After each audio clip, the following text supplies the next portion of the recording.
Hi friends, I'm Mahesh, educator and Unacademy యాప్ని ఫ్రీగా download చేసుకోండి. డిస్ప్లే మీద కనబడుతున్న ఈ లింక్ని కింద డిస్క్రిప్షన్ బాక్స్లో ఇవ్వడం జరిగింది. ఆ లింక్ని మీరు క్లిక్ చేయడం ద్వారా మమ్మల్ని ఫాలో చేయవచ్చు. అండ్ మేము అర్థమెటిక్స్ అండ్ రీజనింగ్ నుంచి ప్రతి టాపిక్ పైన షార్ట్కట్స్తో కూడిన ట్రిక్స్ని అప్లోడ్ చేయడం జరుగుతుంది. ఆ ఛానల్ యొక్క అప్డేట్స్ని పొందాలనుకుంటే సబ్స్క్రైబ్ బటన్ పైన క్లిక్ చేయండి, పక్కనున్న బెల్ ఐకాన్ పైన క్లిక్ చేయండి.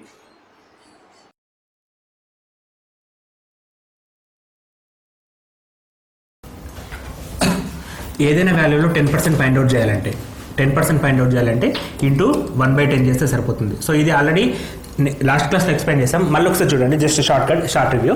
సో 20% ఫైండ్ అవుట్ చేయాలంటే ఇంటూ 22/10 చేయాల్సి వస్తుంది. సో అదేవిధంగా మనకి 90% ఫైండ్ అవుట్ చేయాలంటే ఇంటూ 9/10 ఫైండ్ అవుట్ చేయాల్సి వస్తుంది. అంటే ఒక నెంబర్కి 90% కావాలంటే ఆ నెంబర్ ఇంటూ 9/10 చేస్తే సరిపోతుంది.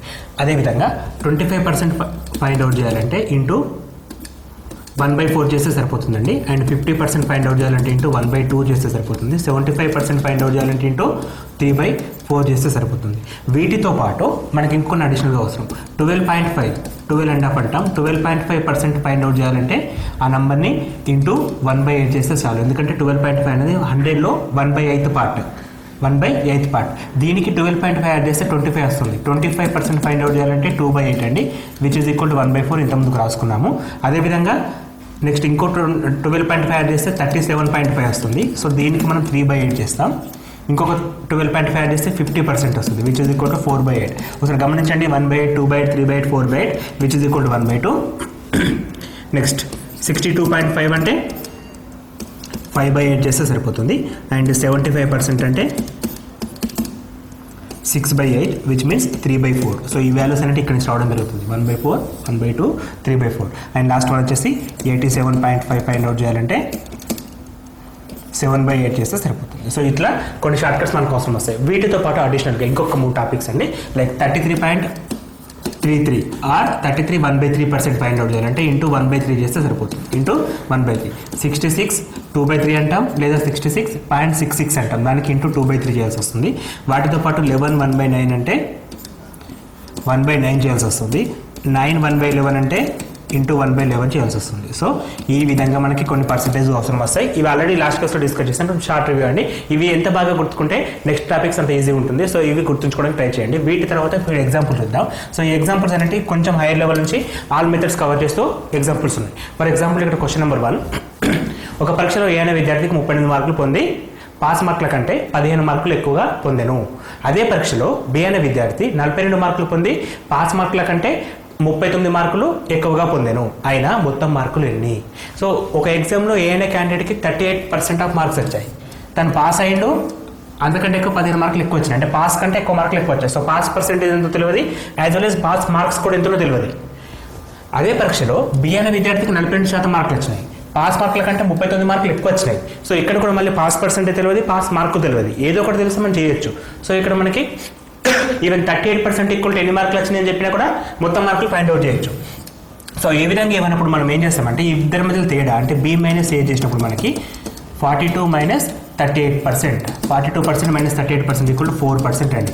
సో 4% అనేది నెంబర్, ఇక్కడ పర్సెంటేజ్. నెంబర్ విషయానికి వచ్చేసరికి తనకి 39 మార్కులు ఎక్కువ వచ్చాయి, ఇంకొక అతనికి 15 మార్కులు ఎక్కువ వచ్చాయి, which is equal to 24 marks. అంటే మనకి 4% ఈక్వల్ టు 24 వచ్చింది అనమాట. సో ఇప్పుడు కావాల్సింది మొత్తం మార్కులు అంటే 100% ఈక్వల్ టు వాట్. సో 4 నుంచి 24 ఎట్లా వస్తుంది? ఇంటూ 6 అంటే ఇక్కడ కూడా into 6, which is equal 600 marks total marks. So ఈ విధంగా చేస్తున్నాం మనం క్వశ్చన్ అంటే ఫస్ట్ ఆఫ్ ఆల్ అక్కడ ఏదో ఒక పర్సెంటేజ్ ఇస్తే ఈజీగా ఫైండ్ అవుట్ చేయొచ్చు. ఏది ఇవ్వనప్పుడు రిలేషన్ తీసుకుంటున్నాం. బీకి 42% వచ్చాయి, ఏకి 38% వచ్చాయి. డిఫరెన్స్ ఎంత? 4%. యాజ్ వెల్ as మార్క్స్ కూడా తనకి 39 మార్కులు ఎక్కువ వచ్చాయి, ఏకి 15 మార్కులు ఎక్కువ వచ్చాయి. డిఫరెన్స్ అనేది 24 marks. So 4% equal to 24 marks. So total marks అడిగాడు కాబట్టి 100% ఈక్వల్ టు వాట్. సో ఇప్పుడు మనం ఏది కావాలంటే చేయొచ్చండి దాని నుంచి. Next question. ఒక ఉద్యోగి తన జీతంలో 30% ఆహారానికి, 20% ఇంటి అద్దెకు, 15% స్కూల్ ఫీజుకి, 10% రవాణాకి ఖర్చు చేసిన అతని పొదుపు 5,000. అయినా తన జీతం ఎంత? సో ఇక్కడ మనకి కండిషన్స్ ఏమి ఇవ్వలేదు, డైరెక్ట్గా ఇచ్చేస్తాడు. 30% ఆహారానికి, 20% ఇంటి అద్దెకి, 15% స్కూల్ ఫీజుకి, 10% రవాణాకి. సో మొత్తం ఎంత పర్సెంట్ ఖర్చు చేశారంటే 30 + 20 plus 15 plus 10 which is equal to 50 plus 50 plus 25 75% ఖర్చు చేసేస్తాడు. 50 65 75% ఖర్చు చేసేస్తాడు. సో 75 ఖర్చు చేస్తే ఎంత పొదుపు చేసినట్టు 100 minus 75 which is equal to 25% పొదుపు చేశాడు. సో అన్ని ఖర్చులు పోను మిగిలిన 25%. ఈ 25% అనేది 5,000కు సమానం. 25% ఈక్వల్ టు 5,000 అయితే తన జీతం అంటే 100% ఈక్వల్ టు ఎంత? సో 25 నుంచి 50 ఎట్లా వస్తుంది చూద్దాం ఒకసారి. ఇంటూ 20 చేస్తే వస్తుంది. సో ఇంటూ 20 చేస్తే 20,000 అండి. సో ఇక్కడ మనకు పర్సెంటేజ్ ఈ విధంగా కూడా ఈజీగా అవుతుంది. 25% నుంచి 5,000 ఏ విధంగా వచ్చింది రిలేషన్? 25 ఇంటూ 2 పక్కన 0. సో ఇంటూ 20 చేస్తే వచ్చింది కాబట్టి ఇక్కడ కూడా ఇంటూ 100 ఇంటూ 20 చేస్తే సరిపోతుంది. 100 ఇంటూ 20 చేసినప్పుడు మనకి 20,000 వస్తుంది. లేదా క్రాస్ మల్టిప్లికేషన్ నుంచి కూడా చేసుకోవచ్చు మనం. క్రాస్ మల్టిప్లికేషన్ అయితే అందరికీ తెలిసిన మెథడే. తక్కువ టైంలో చేయడానికి ఈ క్వశ్చన్ ఈ విధంగా ఉపయోగపడుతుంది. Next question. ఒక ఉద్యోగి తన జీతంలో 30% ఆహారానికి, మిగిలిన వాటిలో 20% ఇంటి అద్దెకి, మిగిలిన వాటిలో 10% రవాణాకి ఖర్చు చేసిన అతని పొదుపు 5,040. జీతం ఎంత? సో ఇంతకుముందుకు ఎటువంటి కండిషన్ లేదు, కానీ ఇక్కడ ఒక కండిషన్ ఫామ్ అయిపోయింది. మిగిలిన వాటిలో సో 30% ఆహారం ఖర్చు పెట్టాడు. మిగిలిన దాంట్లో ఫస్ట్ సపోజ్ 100% ఉంటే 30% ఖర్చు చేసేసాడు. అంటే ఎంత ఉంది ఇప్పుడు? 70%. ఈ మిగిలిన దాంట్లో 20%, ఈ మిగిలిన దాంట్లో 20% అంటే 14 అండి. సో 14 ఖర్చు చేస్తే మనకి రిమైనింగ్ 56 వస్తుంది. అండ్ మిగిలిన దాంట్లో 10%, ఇక్కడ 56 మిగిలింది. ఇలా 10% అంటే 5.6 వెళ్తే మనకి మళ్ళీ 50.4 రావడం జరుగుతుంది. సో ఈ 50.4 ఈక్వల్ టు 1,5040 అంట. అయితే మొత్తం జీతం ఎంత ఇప్పుడు? 100%. So 100% equal to what? So దీని నుంచి ఇది ఎట్లా వస్తుంది? ఇంటూ 1 0 2 0 కాబట్టి ఇంటూ 100 చేస్తే వచ్చింది. సో మళ్ళీ ఇక్కడ ఇంటూ 100 చేసేస్తే 10,000 వస్తుంది. సో ఇది బేసిక్ మెథడ్ అండి. అంటే మనకి ఎటువంటి ఫార్ములాస్ లేకుండా ఇచ్చిన దాన్ని క్లారిటీగా అర్థం చేసుకుంటే రాసే మెథడ్ ఇది. సో ఇది కొంచెం రిస్కీ ఉంటుంది. ఎందుకంటే ఇక్కడ 56 5.6 అండ్ 5.8 ఫాస్ట్గా ఉండాలి. పర్సెంటేజ్ ఇంతకుముందు చెప్పాక మనం ఫాస్ట్గా ఉండడం వల్ల ప్లస్ పాయింట్ చూడండి ఒకసారి. ఇక్కడ మనం 20% అన్నాం. 70లో 20% 14 ఫాస్ట్గా చేసేస్తాం. ఎందుకు? ఇంటూ 2/10 చేస్తే సరిపోతుంది. 70 ఇంటూ 2/10 అంటే 14. సో మళ్ళీ 56 వచ్చింది. అలా 10% అంటే 5.6 చెప్పాం కదా. 10% అంటే లాస్ట్ నుంచి 1 పాయింట్ పెట్టుకుంటే సరిపోతుంది కాబట్టి సో ఈ విధంగా షార్ట్ కట్స్ ఉపయోగపడతాయి. సో ఇది జనరల్ మెథడ్. సో మనకి ఫార్ములా మెథడ్కి వచ్చేసరికి 30% ఒక తన జీతాన్ని ఎక్స్ అనుకుందాం. ఎక్స్లో 30% ఖర్చు చేశాడు. రిమైనింగ్ 70% ఉంటుంది. 70/100 ఇంటూ 20% ఖర్చు చేశారంటే 80/100 ఇంటూ 10% ఖర్చు చేశారంటే విచ్ ఈజ్ ఈక్వల్ టు 5,040 అన్నమాట. సో ఇప్పుడు ఈ ఈక్వేషన్ సింప్లిఫై చేస్తే మనకు కావాల్సిన ఆన్సర్ 10,000 రావడం జరుగుతుంది. సో ఇక్కడ ఎక్స్ ఈక్వల్ టు 10,000 వస్తుంది అనమాట. ఇంత పెద్దగా చేయడం కంటే మనం జనరల్గా థింక్ చేసేసి షార్ట్ కట్స్ వేలో చేయడం ఈజీ అండి. సో ఇక్కడ మన క్యాలిక్యులేషన్ చూడండి. X into 7/100 into 80/100 into 90/100 equal to 5040. So అంత పెద్ద క్యాలిక్యులేషన్ మనం చేయడం కష్టం కాబట్టి ఈజీ మెథడ్లో చేసిన ద్వారా మనకి డైరెక్ట్గా 10,000 రావడం జరుగుతుంది. సో ఇట్లా కూడా చేసినా కూడా మనకి ఎక్స్ ఈక్వల్ టు మళ్ళీ 10,000 వస్తుంది. సో ఇంత పెద్ద కాకుండా షార్ట్ కట్లో చేయడం ఈజీ అండి. Next question. ఒక వ్యక్తి జీతం 20% పెరిగిన తర్వాత 60,000 పొందాను. అయితే పెంచకముందు తన జీతం ఎంత? సో ఒక వ్యక్తి జీతం మనకు తెలియదు కాబట్టి పర్సెంటేజ్లో మనం ఏమైనా 100 అనుకుంటాం కాబట్టి తన జీతం ఫస్ట్ 100% ఉంది. సో 100% జీతం ఉంటే 20% పెరిగింది. 100లో 20 ఎంత అండి? 20%. So which is equal to 120. పెరిగిన తర్వాత 120%. ఈ 120% అనేది 6,000కు సమానం. 6,000కి సమానం. పెరగక ముందుకు అంటే 100 equal to what? Cross multiplication. So 6,000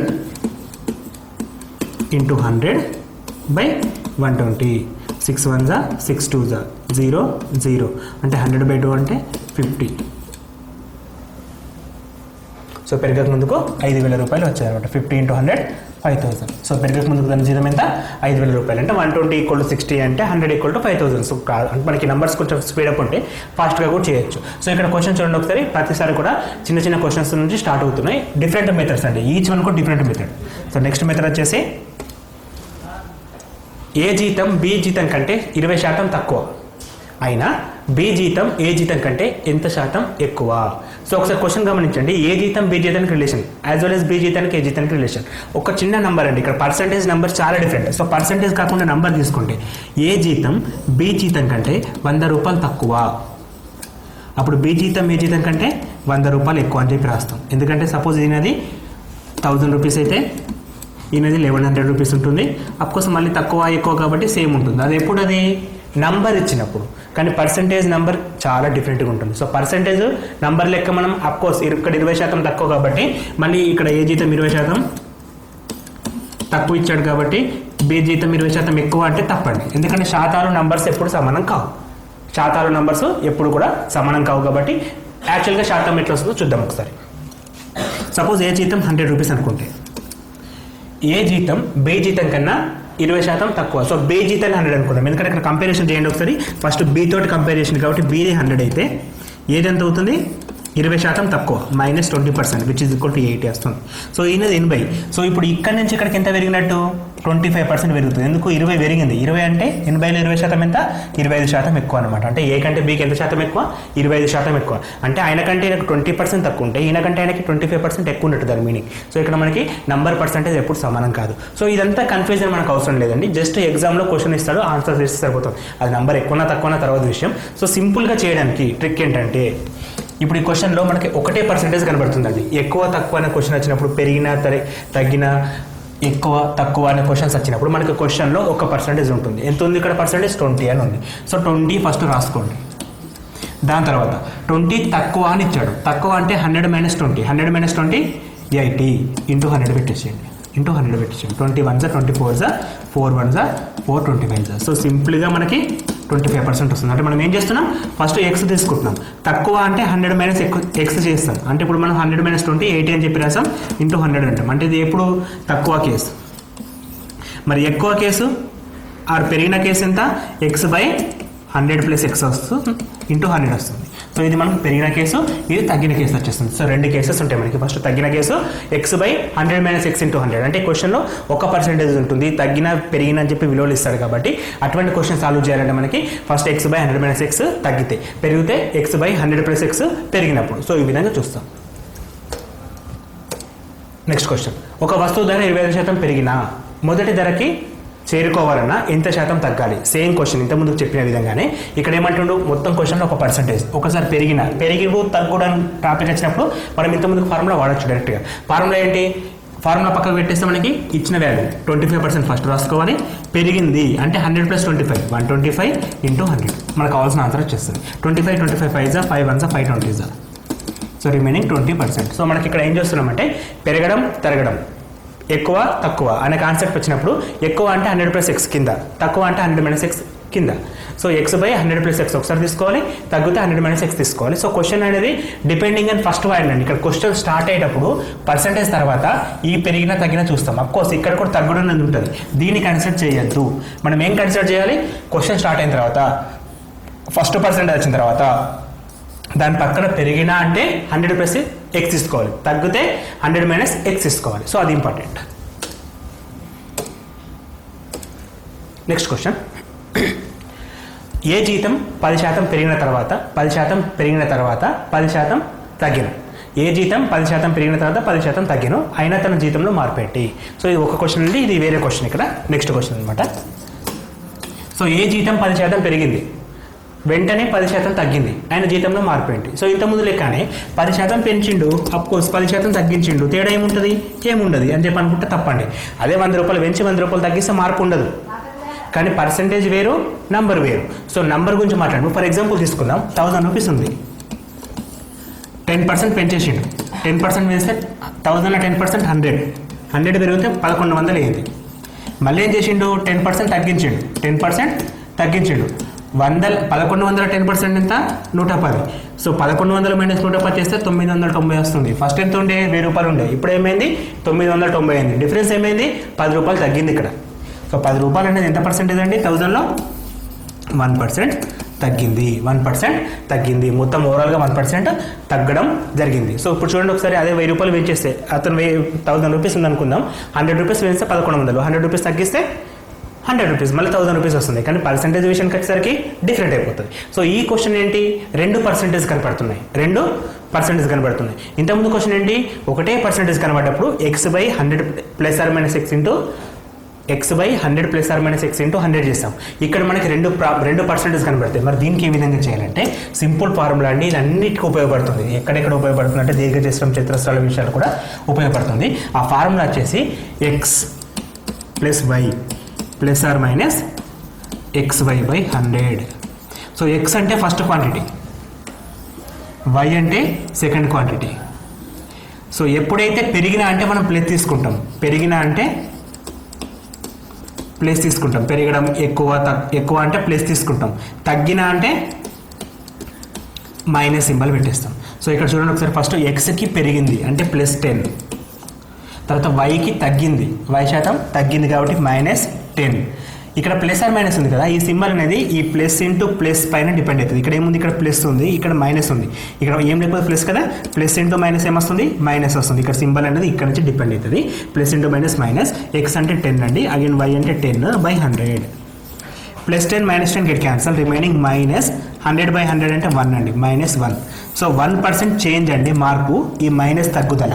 so 1% తగ్గిందని చెప్పేసి ఆన్సర్ రాస్తాం. 1% తగ్గిందని చెప్పి ఆన్సర్ రాస్తాం. సో ఈ క్వశ్చన్ని పెరిగినా తగ్గినా, పెరిగినా తగ్గినా కూడా వాడచ్చు ఈ క్వశ్చన్. సో ఇప్పుడు మనకి పెరిగితే ప్లస్ తీసుకుంటాం, తగ్గితే మైనస్ తీసుకుంటాం. దాని కింద క్వశ్చన్ చూడండి ఒకసారి, కరెంటు ఛార్జీలు 30% పెరగడం వల్ల వాడకంలో 30% తగ్గిన అయినా ఖర్చు 5%. సో ఇక్కడ కూడా మళ్ళీ 2%, అంటే క్వశ్చన్లో 2% కనబడటప్పుడు ఫార్ములా వాడతాం. 2% ఉన్నాయి, ఒకసారి పెరిగింది అంటుండు. సో +10, x ఈక్వల్ ఎంత, +30, అండ్ y ఈక్వల్ ఎంత, తగ్గింది, -30. సబ్స్టిట్యూట్ చేద్దాం, +30 -30 plus into minus -30 into 30/100. +30 -30 get cancel, 0 0 0 0 get cancel, 3 3 9. So ఓవరాల్గా 9% తగ్గును, ఓవరాల్గా 9% తగ్గును. ఈ మైనస్ దేన్ని చూపిస్తుంది, తగ్గుదలను చూపిస్తుంది. అంటే ఎంత శాతం తగ్గును అంటే 9% తగ్గును. మార్పు ఎంత, 9% తగ్గింది. మార్పు శాతం ఎంత, 9% తగ్గింది. నెక్స్ట్ క్వశ్చన్, ఒక దీర్ఘచతురస్రం యొక్క పొడవు 20% తగ్గిను మరియు వెడల్పు 30% తగ్గిను, అయినా వైశాల్యంలో మార్పు శాతం ఎంత? సో ఇక్కడ కూడా మళ్ళీ 2% ఇచ్చిండు, తగ్గడం పెరగడం ఏదైనా సరే. సో 2% ఇచ్చినప్పుడు మనం తీసుకోవాల్సిన టాపిక్ ఏంటంటే ఇంత ముందుకు ఫార్ములా ఏంటా ఫార్ములా, x + y ± xy/100 అన్న ఫార్ములా. సో ఇక్కడ x ఈక్వల్ టు 20% తగ్గిందంటే -20 అండి, x ఈక్వల్ టు 20% తగ్గితే -20, y ఈక్వల్ టు కూడా 30% తగ్గిను అంటే -30. So x equal to -20, y equal to -30. రెండు తగ్గినాయి కాబట్టి రెండింటికి మైనస్ తీసుకుంటున్నాం. సరే రాద్దాం ఒకసారి, x equal to -20 and y equal to -30, minus into minus plus, ఇది ఇంపార్టెంట్ ఇక్కడ, minus into minus plus 20 × 30/100. So -20 -30 మొత్తం -50 వస్తుంది, -50 ప్లస్ 0 0 0 0 గెట్ క్యాన్సల్, రిమైనింగ్ 6 అండి, 2 3 6, -50 + 6 అంటే -44. సో మొత్తం మీద మార్పు ఎంత, 44%. ఏమైంది, అది తగ్గింది, 44% తగ్గింది. సో రెండు తగ్గినప్పుడు ఆటోమేటిక్గా తగ్గుతుంది. అది ఎంత శాతం తగ్గుతుంది, 44% తగ్గడం జరుగుతుంది. సో ఈ విధంగా క్వశ్చన్ చేస్తాం మనం. సో ఒకటి తగ్గినా ఒకటి పెరిగినా అంటే ఒకసారి ప్లస్ ఒకసారి మైనస్, రెండు పెరిగితే రెండు ప్లస్ తీసుకుంటాం. సో ఇది చాలా ఇంపార్టెంట్ అంటే యూస్ఫుల్ ఫార్ములా, ఇది చాలా యూజ్ఫుల్ ఫార్ములా. ఇది 2% ఇస్తే, సో సింగిల్ పర్సెంటేజ్ ఇస్తే ఏంది, 1% ఇచ్చినప్పుడు x/100 ± x × 100. ఇది సింగిల్ %, 1% ఇచ్చినప్పుడు. ఇది ఎప్పుడు, ఇది 2% ఇస్తే వాడాల్సిన క్వశ్చన్ ఫార్ములాస్. నెక్స్ట్ క్వశ్చన్, ఒక పట్టణం యొక్క జనాభా 5000, ప్రతి సంవత్సరం 10% పెరిగిన 3 సంవత్సరాల తర్వాత జనాభా ఎంత? సో యాక్చువల్గా ఇప్పుడు ఎంత ఉంది, 5000 ఉంది. ఓకే, ప్రతి సంవత్సరం 10% పెరుగుతుంది. సో ఫస్ట్ ఇయర్ ఎంత పెరిగింది, 10% పెరిగింది అనుకుందాం. సో ప్రతి సంవత్సరం 10% పెరగాలి. సో ఫస్ట్ ఇయర్లో 10% పెరిగితే 500లో 10% ఎంత, 5000 10% 500, మొత్తం కలిపితే 5500. ఇది ఫస్ట్ ఇయర్ తర్వాత జనాభా అడుగుతుంది, 3 సంవత్సరాల తర్వాత. సో ఇప్పుడు నెక్స్ట్ ఇయర్ తర్వాత ఏమవుతుంది, మళ్ళీ 10% పెరుగుతుంది. సో మళ్ళీ 10% పెరుగుతుంది, ఇలా 10% ఎంత, 550. ఇక్కడ చూడండి ఒకసారి మనకి ఎంత ఈజీ అవుతుందో పర్సంటేజ్ ఫాస్ట్ చేయడం ద్వారా. సో ఇక్కడ మనకి 50 0 6 వచ్చేసింది. ఇది ఎప్పుడు, ఇది సెకండ్ ఇయర్ తర్వాత. ఇప్పుడు థర్డ్ ఇయర్ తర్వాత కావాలి కదా, ఎందుకంటే 3 సంవత్సరాలు అడిగిన కాబట్టి మళ్ళీ 10% ఇంక్రీజ్ అయితే ఇలా 10% ఎంత, 605. సో 5 5 6 6. సో 3 సంవత్సరాల తర్వాత జనాభా ఎంత, 6655. సో ఇది యాక్చువల్గా కాంపౌండ్ ఇంట్రెస్ట్, చక్రవడ్డీకి సంబంధించిన క్వశ్చన్. సో ఇక్కడ మనకి ఇంక్రిమెంట్ అనేది రెగ్యులర్గా ఉంటుంది కాబట్టి చక్రవడ్డీకి సంబంధించిన క్వశ్చన్. యాక్చువల్గా మనం వాడాల్సిన ఫార్ములా ఏంటంటే, ప్రస్తుత జనాభాని x అనుకుంటే I ఈక్వల్ మనం వాడతాం కదా,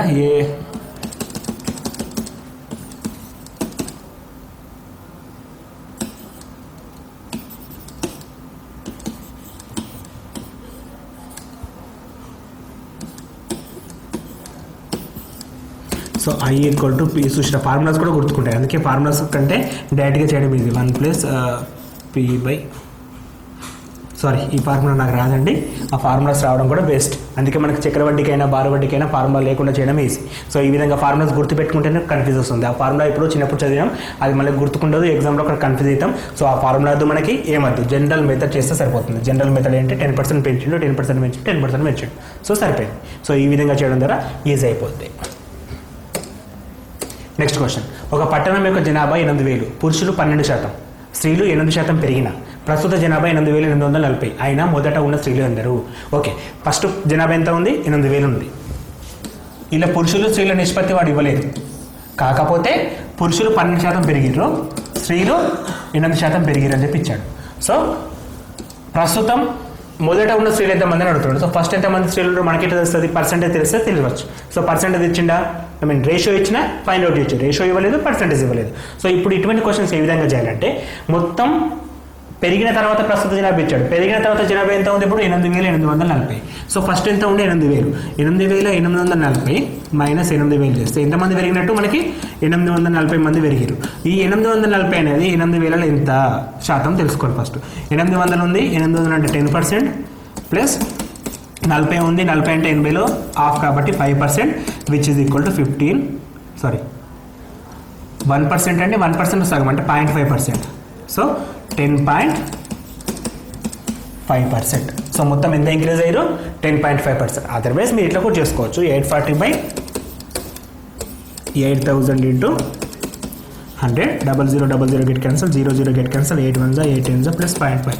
సో ఈ విధంగా చేసినా సరే పర్సెంటేజ్ని ఆ విధంగా కనుక్కున్నా సరే మనకి నెంబర్స్ ఫాస్ట్గా ఉంటే అది ఈజీ అవుతుంది. లేదు అంటే మళ్ళీ ఫార్ములాకి రావాలి, ఫార్ములా బేస్ మీద చేయాలి. సో ఇక్కడ మనకి 10.5% ఇంక్రీజ్ అయ్యింది. సో ఫస్ట్ ఎంత ఉండే? 8,000 ఉండే, కాకపోతే స్త్రీలు 12%, పురుషులు 12%, స్త్రీలు 8% పెరిగితే మొత్తం ఓవరాల్గా పెరిగిన అమౌంట్ ఇచ్చాడు. సో ఓవరాల్గా పెరిగింది ఇచ్చాడు కాబట్టి దాని నుంచి ఎంత శాతం పెరిగినట్టు? 10.5 పెరిగారు. సో ఆన్ అండ్ యావరేజ్గా 10.5% పెరిగారు. సో పురుషులేమో ఇది మెన్, ఇది ఉమెన్. సో మనకి డిఫరెన్స్ ఏమవుతుంది? 10 మైనస్ అంటే 10.5 మైనస్ 8 అంటే 2.5 వస్తుంది. 12 మైనస్ 10.5 అంటే 1.5 వస్తుంది. ఇది రేషియో అండి, ఇది ఫస్ట్ ఉండే రేషియో. ఇప్పుడు నాకు రేషియో వచ్చిన తర్వాత క్వశ్చన్ ఏమడిగింది? స్త్రీల క్వశ్చన్ అడిగాడు. సో స్త్రీలు ఎంతమంది ఉన్నట్టు? 1.5. 1.5 by total 2.5 plus 1.5 4 into first ఎంతమంది ఉండే? 8,000 మంది ఉండే. సో 4 1 4 2 2,000 ఇంటూ 1.5 అంటే మొత్తం 3,000 అండి. సో ఫస్ట్ ఎంతమంది ఉండే స్త్రీలు? 3,000 మంది ఉండే. సో ఇది హైయర్ లెవెల్ క్వశ్చన్. మనం ఇంతకుముందు నుంచి బేసిక్ నుంచి కొంచెం పెద్దగా వస్తున్నాం. చూడండి ఒకసారి క్వశ్చన్స్ ఏ విధంగా ఉన్నాయో. ఇక్కడ క్వశ్చన్ ఏంటంటే, ఒక పట్టణం యొక్క జనాభా 8,000, పురుషులు 12%, స్త్రీలు 8% పెరిగిన ప్రస్తుత జనాభా 8,840, అయినా మొదట ఉన్న స్త్రీలు ఎంతమంది? మొదట ఉన్న స్త్రీలు కనుక్కోవాలంటే పర్సెంటేజ్ కానీ రేషియో కానీ ఇవ్వాలి, రెండూ ఇవ్వలేదు. సో అటువంటిప్పుడు మనం మొత్తం మీద పెరిగిన జనాభా నుంచి ఎంత శాతం పెరిగిందో ఫైండ్ అవుట్ చేసినాం. ఎంత శాతం పెరిగింది? 10.5 వచ్చింది. అంటే 840 పెరిగారు, 840/8,000 ఇంటూ 100 చేస్తే 10.5% వచ్చేసింది. ఈ 10.5 ఆన్ అండ్ యావరేజ్గా పెరిగింది. సో అందులో పర్టికులర్గా అబ్బాయిలు 12%, అమ్మాయిలు 8% పెరిగారు. సో మనకి వాళ్ళ రేషియో వచ్చేసి 10.5 మైనస్ 8 చేస్తే మనకి 2.5, 12 మైనస్ 0.5 చేస్తే 1.5 వచ్చేసింది. సో మిక్చర్స్ అండ్ అనాలిసిస్, మిశ్రమాల గురించి డిస్కస్ చేసినప్పుడు ఇటువంటి క్వశ్చన్స్ ప్రాక్టీస్ చేస్తాం మనం. సో ఇక్కడ మనం లేడీస్ కావాలి కాబట్టి 1.5 by total 2.5 plus 1.5 which means 4, 1.5/4 into 8,000 which is equal to 3,000 అనేది ఫస్ట్ ఉండే స్త్రీలు. నెక్స్ట్ క్వశ్చన్, 40 లీటర్ల పాలు నీళ్ళ మిశ్రమంలో 10% నీరు కలదు. ఎన్ని లీటర్లు కలిపినా నీరు శాతం 20% పెరుగుతుంది. సో యాక్చువల్గా పాలు నీళ్ళలో నీళ్ళు ఉంటాయి. ఎంత శాతం ఉంది? ఫస్ట్ 10% ఉంది. సో మిశ్రమం ఎంత? 40 లీటర్లు, అందులో 10% వాటర్ ఉన్నాయి. సో అంటే ఎంత? 4 లీటర్ల నీళ్ళు ఉన్నాయి. సో 10% వాటర్ ఉంటే 90% పాలు ఉన్నాయి. 90% అంటే ఎంత? 36 లీటర్ల పాలు ఉన్నాయి. ఇది ఫస్ట్ యాక్చువల్గా. ఇప్పుడు ఏమంటుందంటే, ఈ మిశ్రమానికి ఎన్ని లీటర్లు నీరు కలపాలి? ఇది నీరు, ఇది పాలు. ఎన్ని లీటర్ల నీరు కలిపితే ఆ మిశ్రమం అనేది 20% వాటర్ని కలిగి ఉంటుంది అని చెప్పి అడుగుతున్నాడు. సో ఇప్పుడు క్లియర్గా రాద్దాం. ఫస్ట్ 4కి అంటే నీళ్ళకి మనం ఎంత కలపాలి? ఇప్పుడు ఎక్స్ అనేది కనుక్కోవాలి. అంటే ఎన్ని లీటర్లు కలిపితే 36 అలాగే ఉంటుంది. పాలను మనం కలపట్లేదు, నీళ్ళను మాత్రం కలుపుతున్నాం. అంటే ఉన్న నీళ్ళకి అడిషనల్గా నీళ్ళు కలుపుతున్నాం, పాలు అలాగే ఉంటున్నాయి. మిశ్రమం 20% నీళ్ళు కావాలి. 20% నీళ్ళు ఉంటే పాలు ఎన్ని ఉంటాయి? 80% ఉంటాయి. ఇది ఈక్వేషన్. అంటే మనకి ఫస్ట్ 4 లీటర్ల నీళ్ళు ఉన్నాయి. ఆ 4 లీటర్లకు ఎన్ని లీటర్లు కలపాలి ఇంకా అంటే ఎక్స్ అని పెట్టుకుంటున్నా. సో 4 + x 36 లీటర్ల పాలు ఉన్నాయి. సో ఇప్పుడు ఇట్లా కలిపితే ఏం కావాలి నాకు కొత్తగా వచ్చేది 20% నీళ్ళు ఉండాలి. 20% అంటే 20 పైన కింద ఎంత 80 అనమాట. So 20 × 24 4 × 4 9. So 4 + x = 9 × 1 9 cross multiplication. x = 9 - 4 which is equal to 5 litres. అంటే మనం ఇంకా 5 లీటర్ల నీళ్ళు కలిపితే ఆ మిశ్రమం అనేది ఆటోమేటిక్గా 20% రీచ్ అవుతుంది. 20%కి రీచ్ అవుతుంది. సో ఈ క్వశ్చన్స్ కూడా చాలా ఇంపార్టెంట్ అండి. పర్సెంటేజ్ పైన డిఫరెంట్గా అడిగే క్వశ్చన్స్లో ఇది one of the kind. So ఇప్పుడు ఈ వీడియోలో మనకి పర్సెంటేజ్ గురించి ఎటువంటి క్వశ్చన్ అడిగినా చేయొచ్చండి. ఈ వీడియో కంప్లీట్గా చూస్తే మనకు అర్థం చేసుకున్నట్లయితే ఎన్ని కైండ్ ఆఫ్ ఎగ్జామ్ అండి మనం చిన్న నుంచి హైయర్ లెవెల్ ఎగ్జామ్స్ ఎటువంటిది రాసినా సరే క్వశ్చన్స్ ఇంగ్లీష్లో ఉంటే కావచ్చు, తెలుగులో ఉంటాయి, అది వేరే విషయం. ఎటువంటి ఎగ్జామ్ అయినా సరే మనం ఈ వీడియో ద్వారా కంప్లీట్ పర్సెంటేజ్ టాపిక్స్ డిస్కస్ చేసి ప్రాబ్లమ్స్ విత్ ఇన్ షార్ట్ కట్లో అండి, విత్ ఇన్ 2 minutes 3 minutesలో కూడా కంప్లీట్గా చేయొచ్చు మనం. సో నెక్స్ట్ క్వశ్చన్, 30 లీటర్ల మిశ్రమంలో 20% ఉప్పు కలదు. అందులో నుండి 5 లీటర్ల నీరు ఆవిరైన మిగిలిన మిశ్రమంలో ఉప్పు శాతం ఎంత? సో ఇంతకుముందు క్వశ్చన్ కొంచెం డిఫరెంట్గా అడిగాడు. ఫస్ట్ 30 లీటర్ల మిశ్రమం అండి, 30 లీటర్ల మిశ్రమం, అందులో 20% ఉప్పు ఉంది. ఉప్పు నీళ్ళు కదండి మిశ్రమం అంటే. సో అందులో నుంచి ఉప్పు ఉందంటే మిగిలిన ఎంత? ఇది 8% వాటర్, ఇది నీరు, ఇది ఉప్పు. సో 20% ఉప్పు ఉంది అంటే 30లో 20% ఎంత? 6. ఇది ఫాస్ట్గా రావాలి మనకి. 30లో 20% ఎంత? 6 లీటర్ల ఉప్పు ఉంది. సో నెక్స్ట్ టైం ఏంది? 6 లీటర్ల ఉప్పు ఉంటే ఆటోమేటిక్గా 24 లీటర్ల నీరు ఉన్నట్టు. 24 లీటర్ల నీరు ఉన్నట్టు. ఈ మిశ్రమం నుండి 5 లీటర్లు ఆవిరైపోయినాయి. సో ఇక్కడ ఏమైపోయింది? 5 లీటర్లు ఆవిరైపోయింది.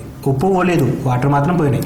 వాటర్ని 24 - 5 చేస్తే మనకు 24 - 5 చేస్తే 19 వస్తుంది. ఇప్పుడు కొత్త మిశ్రమంలో ఉప్పు శాతం ఎంత? కొత్త మిశ్రమం ఎంత ఉంటుంది? ఇప్పుడు 6 + 25 6 + 19 = 25 లీటర్ల మిశ్రమం. కోర్స్ 30 లీటర్లకి 5 లీటర్లు అవుతాయి, మొత్తం కూడా 25 లీటర్లు వస్తాయి. కాకపోతే ఇప్పుడున్న మిశ్రమంలో ఉప్పు శాతం కనుక్కోవాలి. ఉప్పు శాతం అంటే ఉప్పు ఎంత ఉంది? 6 లీటర్లు ఉంది. మొత్తం మిశ్రమం ఎంత ఇప్పుడు? 25 లీటర్లు ఇంటూ 100. 25 1 25 4 6 × 4 24% సాల్ట్ ఉందన్నమాట. ఉప్పు 24% ఉంది. ఫస్ట్ 20% ఉండే, అలాగే కొన్ని నీళ్లు ఆవిరైపోతే ఆటోమేటిక్గా ఉప్పు గాఢత పెరుగుతుంది, అంటే ఉప్పిసం అవుతుంది. ఉప్పు గాఢత పెరిగినప్పుడు సో ఉప్పు పర్సెంటేజ్ పెరుగుతుంది, అది 24కు రీచ్ అయ్యింది. సో ఇది ఎలా చేయాలి క్వశ్చన్? 30 లీటర్లు ఫస్ట్ ఉండే, 20% ఉప్పు, దట్ మీన్ 6 లీటర్లు. నెక్స్ట్ 80% నీళ్ళు అంటే 24 లీటర్లు, అలాగే 5 లీటర్స్ ఎవాల్వ్ అంటే ఆవిరైపోయినాయి. So remaining 19 litres. మొత్తం మిశ్రమం 6 + 19 = 25 లీటర్లు. అలాగే మనకు కావాల్సింది ఉప్పు శాతం కాబట్టి 6/25 × 100. సో ఓవరాల్గా 24% వస్తుంది మనకి. నెక్స్ట్ క్వశ్చన్, ఒక సంఖ్య యొక్క 70% విలువకి 90ని కలిపిన ఫలితం అదే సంఖ్య వచ్చును. ఆ సంఖ్య ఏది? సో ఇటువంటి క్వశ్చన్స్ ఈజీగా అనిపిస్తాయి కానీ చేయడం కష్టం. సో ఏమంటున్నాడు? ఒక సంఖ్య యొక్క 70% విలువ. ఇక్కడ సంఖ్య అడిగిండు, అక్కడ కూడా క్వశ్చన్ లాస్ట్ కూడా సంఖ్య ఏదని అడుగుతుంది. సో ఆ సంఖ్యని ఇప్పుడు మనం ఎక్స్ అనుకోవాలన్నమాట. సో సంఖ్యని ఎక్స్ అనుకుంటే ఎక్స్లో 70% 70/100 విలువకి 90 కలిపితే అదే సంఖ్య వచ్చును. ఇది ఈక్వేషన్ వచ్చిందంటే ఆన్సర్ వచ్చేసినట్టే. ఎక్స్ ఇంటూ 70/100 + 90 = x అనమాట. సో ఇప్పుడు మనకి 0 get cancel. 7x/10 7x/10 + 90 which is equal to x. LCM 10 7x + 900 = 10x. So 7x + 10x అంటే మొత్తం 10x - 7x 3x = 900 which is in place x = 300. 900/3 300. So ఈ విధంగా చేయడం ద్వారా ఎక్స్ విలువ వచ్చేస్తుంది. అంటే మనకి ఇక్కడ ఎక్స్ అనుకోవాలి. ఎక్స్కి ఏమేం చేశాడో యావరేజ్గా లైన్గా 1/1 చేసుకుంటే వెళ్ళాలి. సో ఫస్ట్ ఎక్స్ అనుకున్నాం. సో ఎక్స్కి కలిపాడు కాబట్టి కలిపేస్తాం. సో దాని తర్వాత ఇంకేం చేశాడో అదే వాల్యూ చేసుకుంటూ వెళ్తాం కాబట్టి మనకు ఓవరాల్గా ఎక్స్ విలువ 300 అవడం జరిగింది. సో ఎక్స్కి 70% of X. So x × 70/x దీనికి 90 కలిపిన అదే నెంబర్ వచ్చేసింది, అంటే ఎక్స్ వచ్చేసింది మనకి. సో ఇప్పుడు సింప్లికేషన్ చేస్తే 300 రావడం జరిగింది. నెక్స్ట్ క్వశ్చన్, ఒక సంఖ్య యొక్క 60% విలువ నుండి 60ని తీసేస్తే ఫలితం ఆ సంఖ్యలో 45% వచ్చును. అయినా సంఖ్య ఏది? Same kind of question. ఇక్కడ కూడా ఆ సంఖ్యను ఫస్ట్ ఎక్స్ అనుకుంటే ఎక్స్లో 60% విలువ అంటే x × 60/100. ఎక్స్లో 60% విలువ నుండి 60 తీసేస్తే ఆ సంఖ్యలో 45% వచ్చును. ఆ సంఖ్యలో 45% వచ్చును. సరిపోయింది. ఎక్స్ లోపల 60% విలువ నుండి 60 తీసేస్తే అదే ఎక్స్ లోపల 45% వచ్చింది. సో ఈ ఈక్వేషన్ రాసేసినాం. ఇప్పుడు అట్లే ఉండండి, ఇక్కడ 100 ఇక్కడ 100 ఉందంటే అట్లే ఉండనివ్వండి. X into 60 X minus 60 into 100 6000 which is equal to 45x by 100. ఇక్కడ కూడా బై 100 కి cancel. 60x minus 45x 15x. ఈ మైనస్ 60,000 ఇటు వెళ్తే ప్లస్ 60,000 15 ఎక్కం 15 పక్కన 00 which is equal to 400. So answer వచ్చేసి మనకి 400 రావడం జరిగింది. సో ఆ ఎక్స్ అనే నెంబర్ 400 అనమాట. 400లో 60%. మళ్ళీ క్రాస్ చెక్ చేసుకుని వస్తుందండి. 400లో 60%. 60% ఆఫ్ అంటే మనకి 240 నుంచి 60 తీసేస్తే 180 which is equal to 45% of that number. 45% of 400 equal to 180. So ఎట్లా చేసినా మనం క్రాస్ మల్టిప్లై అంటే క్రాస్ చెక్ కూడా చేసుకోవచ్చు మనకి.